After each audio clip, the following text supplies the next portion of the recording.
মাগুরায় শিশু আসিয়া ধর্ষণ ও তার মৃত্যুর খবরে দেশজুড়ে তোলপাড়ের মধ্যেই সিরাজগঞ্জের রায়গঞ্জে দ্বিতীয় শ্রেণীর এক শিশু শিক্ষার্থী ধর্ষণের শিকার হয়েছে।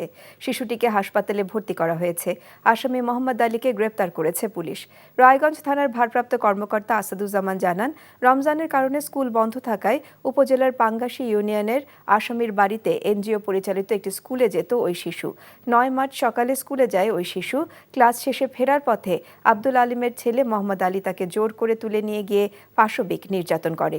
বিষয়টি বাসায় এসে পরিবারকে জানালে তাকে Shaheed M Mansur Ali medical college হাসপাতালে ভর্তি করা হয়। প্রাথমিক পরীক্ষা শেষে শিশুটি নির্যাতনের শিকার হয়েছে বলে চিকিৎসকরা জানায়।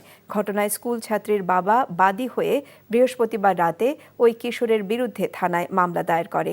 দুপুরে পাবনা জেলার বেড়া উপজেলায় আত্মীয়র বাড়ি থেকে আসামি মোহাম্মদ আলীকে গ্রেপ্তার করেছে ডিবি পুলিশ।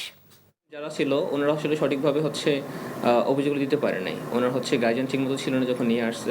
এটা আমরা আজকে ভোরের দিকে পেয়েছিলাম এখানে। তো ভর্তি হওয়ার সময় যেরকম ছিল তার থেকে তার অবস্থা এখন অনেকটা ইমপ্রুভড, বাট মেন্টালি সেই কিছুটা ট্রমাটাইজড। এই ঈদে জামা জুতো অ্যাক্সেসরিজের ডিসকাউন্ট।